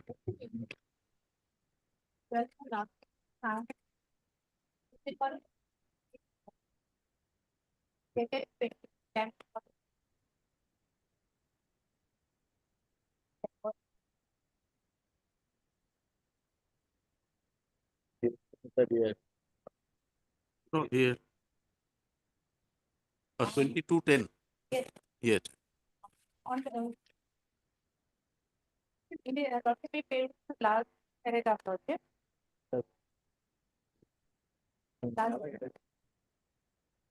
In our department communication was issued on 22nd 2024 taking 3 months time document. This was the verification. Was it placed before the court on the last date? Communication was staged okay. Actually the record was misplaced also. And some development is going on and that this file is before higher authority. We need more No, increased but time. there is an order saying that you will dispose it of by the next date. Yes, Lordship, but on that communication, Lordship may pay that communication. No, was this communication? Was this you have placed that communication? Lordship, okay, our department needs more time. Some development is going on, Lordship, and that file is for higher authority.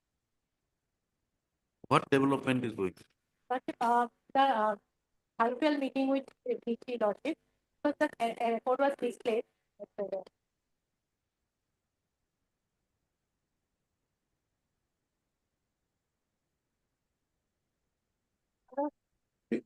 Old matter, my lord. Old matter, so. But how can the petition be disposed of if the file is not available? But this is not the issue before this honorable court, my lord. What is the issue?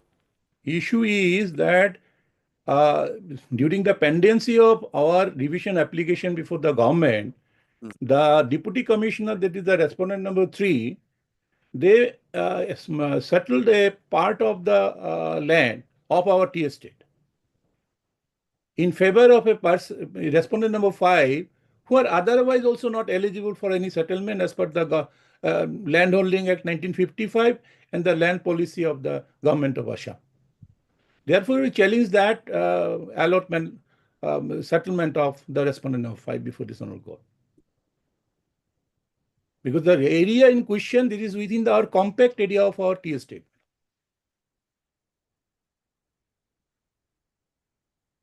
And if your lordship kindly have a look at the report of the deputy commissioner, lordship will find at page 28. It's a report dated 22nd April 2020. 2000. Page number? Page number 28, my lord. 28. Yes.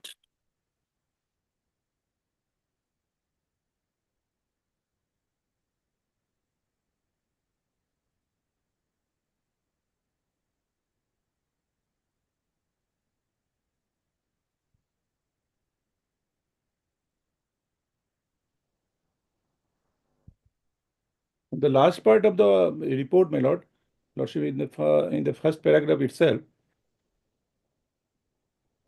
You filed a revision petition against which order? In fact, the facts remains, my lord. In 1980, we had purchased this tea estate. In 1999, it has come to our knowledge that a portion of the tea estate land that is under the ceiling surplus. Then, since that land is within our compact area of our tea estate and we have the plantation therein, we approached the appropriate authority for revisit the same and to alter this decision and also enter our name in the land in question. And in pursuance of that, the government had asked for a report, and the deputy commissioner provided this communication at page 28, saying that this land, 300 acres, is absolutely within the compact area of the tea estate, and it is only cultivable, suitable for the special cultivation.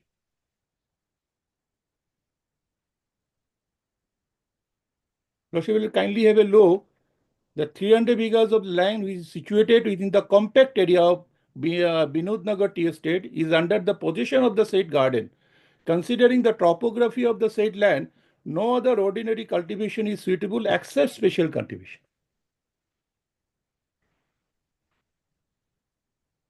So therefore, basing upon this report, the settlement of any land of this area, that is absolutely arbitrary. And what is this society using it for? Now the society is named as Keshav Sampark Society. Now it is, the land is allotted for Respondent 5? initially, Respondent initially in the cause list it appears as JP Bhomik. But since last 3-4 occasions, the respondent number 5 not represented before the General Court.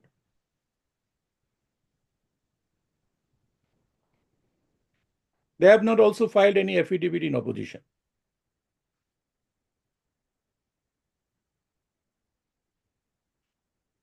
Their status, Lordship will find their own caveat which we have received, and thereafter we came to know about this entire settlement. Lordship will find the caveat at page 40, the respondent 5, which served upon us.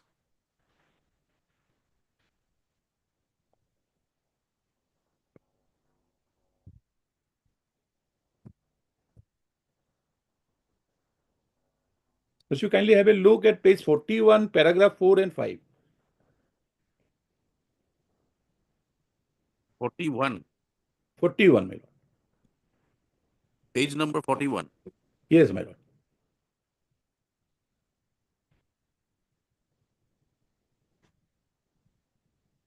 Yes. That the Deputy Commissioner Kachar Silchar has allotted 284 acres, 9 kata and 2 chattals ceilings parcel of such and such as per recommendation of Subdivision Land Based Committee in favor of Keshav Sampark Samiti, that is respondent 5. The proposed allotted land has been described with full description such and such. Now paragraph 5, my lord. That immediately after the allotment, the caveator, that is such and such, has taken possession for implementation of their various charitable mankind social projects. Further, in this connection, the Keshav Sampark Samiti is going to stage 1 Go Pujan and Shanti Yajna on 28/10/2017 on their allotted land. Now that land is under the tea plantation, my lord. Neither they are landless people, nor because this land only to be allotted for the purpose of cultivation of special cultivation or landless people, my lord. But admittedly, that area came under, was treated to be ceiling surplus. Ceiling surplus, yes. That and therefore that revision application that is to be considered. So unless your revision is decided, the question of whether it should be allotted to respondent 5 or be reverted back to the government cannot be decided. That issue is there. That issue is there. So, but prima facie, my lord, this allotment order is absolutely against the land policy and the no law. allotment order you can challenge provided this land gets exempted from ceiling. In fact, my lord, what happened? That land never be taken over by the government from us, and that land continuously used by us for tea plantation. As per section. Fact remains it is under ceiling surplus. Yes, my lord. Where is the order of the collector? Allotment. Collector order is page 44. Annex 9. 40. 44. 44, my lord. 44. So this is for allotment. Yes. That this land falls under treated to be ceiling surplus. Where is that order? That is not here. Because that final statement was not published.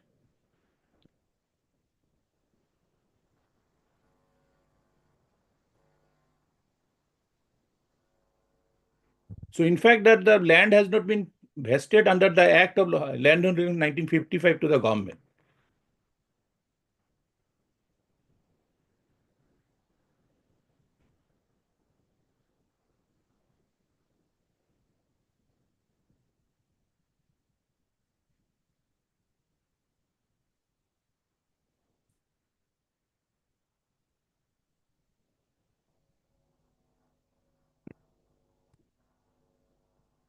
Yes. You have to construct or reconstruct the record, because otherwise we'll have to ask your officers to be present in court to explain their conduct.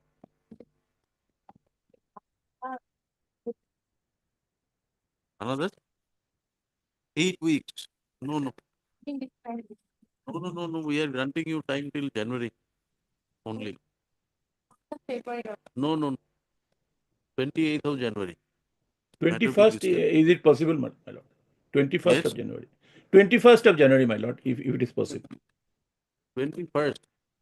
21st, 2-1, 21st of January, my lord. They're asking for 8 weeks time. Oh, We'll my give lord. them some time. Lordship.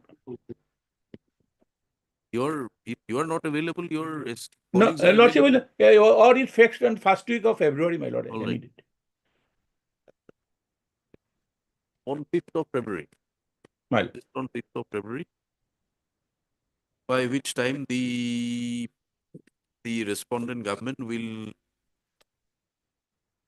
reconstruct the file.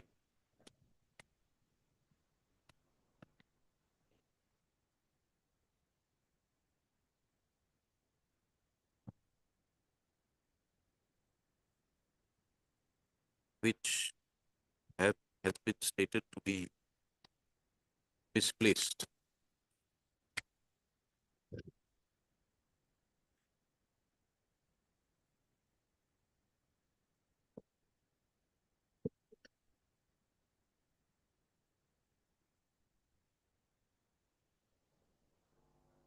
In connection with the LC case record.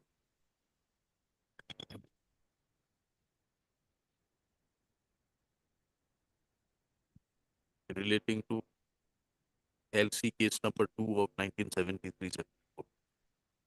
So this communication received from the Principal Secretary of the Government of Assam, Department of Revenue and Disaster Management, was placed before the court by the Learned Standing Council, Revenue and Disaster Management. So, and a prayer is also made for grant of further time to reconstruct the report. Accordingly, upon hearing the counsels for the parties, matter be directed to be listed on 5th of February, by which date the respondents will apprise the court with regard to the status of the reconstruction of LC case number 12, being the revision petition filed by the petition against the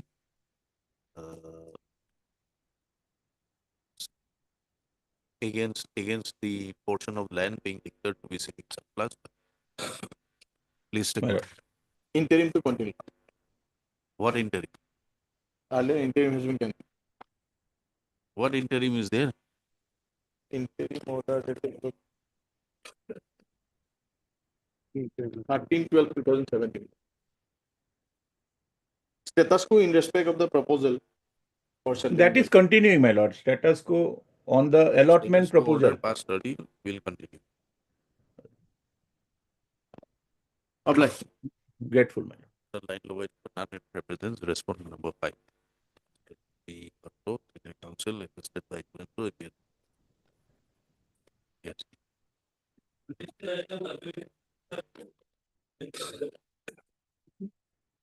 Please, Manoj.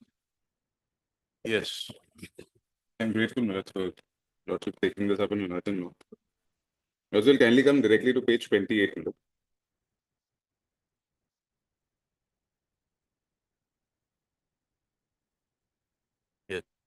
Milots, three NF Railways officials on the day before yesterday, on 3rd, Milot, they come to our residences which are near Namoni Khatrakar here, Milot, in Uzan Bazar. And they serve us, they do not serve us, Milot, they show us this notice at page 28.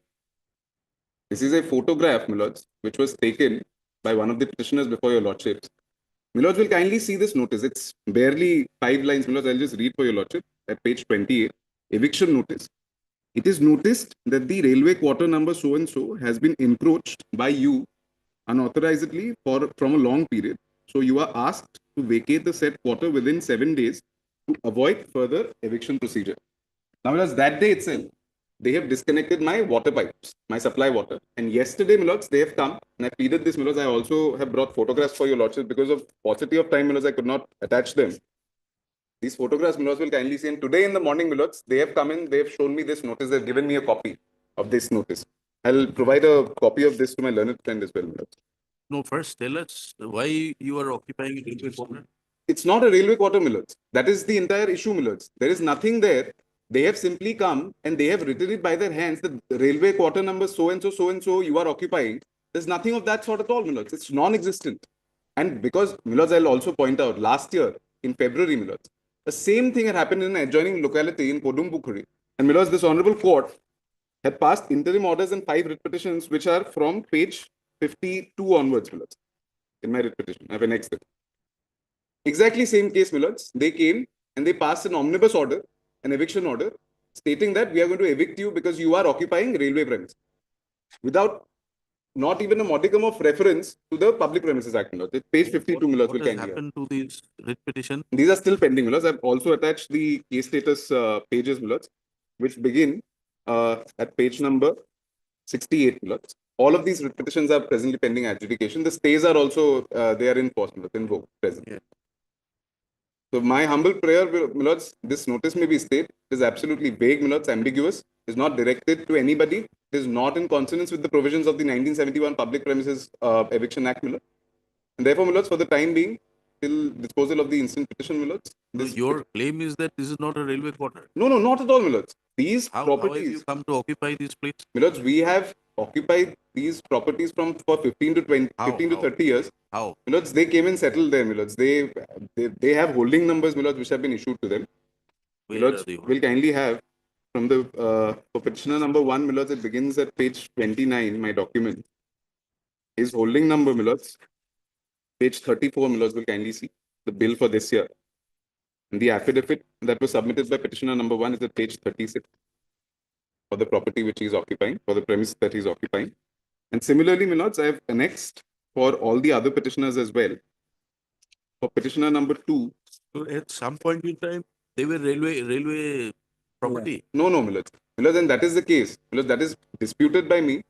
And this is the, if I can just give some context, Milords, in this entire area, these drives have been carried out for multiple times. There are appeals which are pending. My learned senior friend will also concur here. The appeals which are pending before the learned district court here in Kamrup Metro. And the previous writ petitions which were filed last year, Milords, these were also because these drives are carried out randomly, if I may say so, Milords, by railway authority, saying that we are going to evict you without any consonance or without any compliance with the Public Premises Act. And these are not railway properties, Milords. That is not my admitted case at all. If they are not railway properties, then PP Act is not applicable here. Yes, Milords. No, it is their case that these are railway properties. So if it is their case that they are railway properties, they have to comply with the PP Act, Milords. We are saying that this is our property, this is our house. But they say that it's a railway quarter. If it's a railway quarter, Milords, 1971 Act will apply. But you have not stated when you occupied these places. No, Milords, I have, Milords. Milords will kindly see for each of the petitioners. I've mentioned the number of years, Milords. At para 2, Milords, I've stated for petitioner number 1. 30 years. Yes, Milords. He has been there for 30 years, Milords. He has occupied since his birth. He has been. That's what we want to know. He is occupied. He is occupied what property? Whose property? No, Milords. They've settled there, Milords. They don't have any land documents, Milords. Settled there, yes, but the property belongs to whom? Is it a vacant land or? It was vacant land, Milords. They've constructed, Milords, thatched houses. I have photos, Milords, along with the eviction notice that I've just given your lordship. I've attached some photos. These are Axali ghors. They've erected these houses temporarily dwelling. Yes, and Millers, I've also provided the photographs to your lordship just now.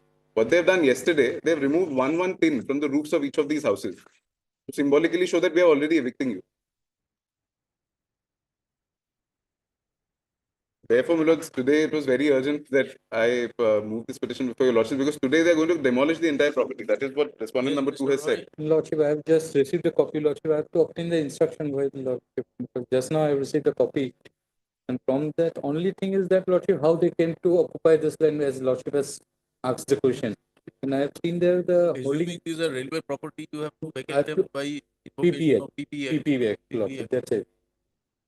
Otherwise, Lordship, All right, heard. let me have the instruction. Mr. A. Gautam, Learned Counsel for the petitioner, Mr. S. Roy, appearing for the railways. All the respondents, representing all the respondents. This petition is moved by, filed by 4. How many petitioners are there? How many persons are there? 3. Millers, there are 4 petitioners before your lordship today. There are some people who have left, Millers. They've abandoned their house. 4 petitioners before this court. The grievances of the petitioners are that they are in occupation of a plot of land where they have erected some houses, some structures where they are residing with their family for the last several years. Petitioner number 1 claims to be at the locality at the place for petitioner number 1, 2, 1 and 2 claims to be at the same portion of land for more than 30 years. Petitioner number 3 claims to be on in occupation of the same land along with the house for 20 years. Petitioner number 4 makes the assertion that they are in possession for 15 years. So the learned counsel for the petitioner submits that the petitioners were sought to be served with eviction notices by the NF Railway authorities, seeking their eviction from the same property on the ground that these properties are railway properties and the petitioners have unauthorizedly occupied the same. So it is submitted that while not admitting the contention, not admitting the demands raised by the NF Railway that these properties belong to the NF Railway, even assuming the same to be correct, then the NF Railway can only evict them under the provisions of the PPE Act 1971. So the instructions received from the petitioners do not reflect that any proceeding or any notice was served by any state officer appointed by the railways under the PPE Act so far as this proceeding is concerned. So we therefore submit that urgent orders are called for court as the respondent has unauthorizedly proceeded with a of their homestead. So thereafter, DTC appearing to the railway submits that the instruction that he be permitted to complete his instruction. Accordingly, we issue notice. Lordship. Return about 3 weeks.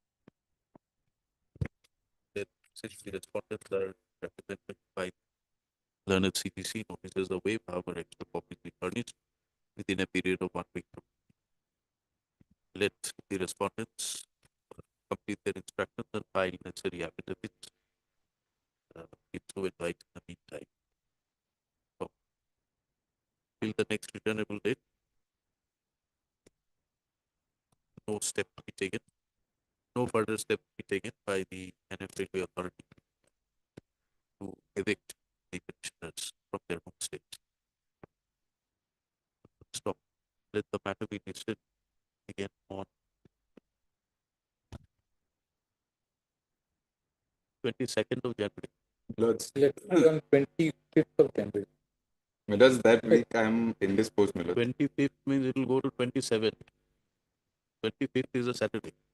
Milods, I have a personal inconvenience in the last week of January, Milods, in the last 10 days of January. Anytime. in Lordship, let it February. be list along with 570 of 2023 When are because they listed? along with 570 Yeah, undated. WPC There's 570. no fixed date. Where is the date? There's no fixed date, Milods. Let it come in the first week of February. Lordship. Very well. 5th of February.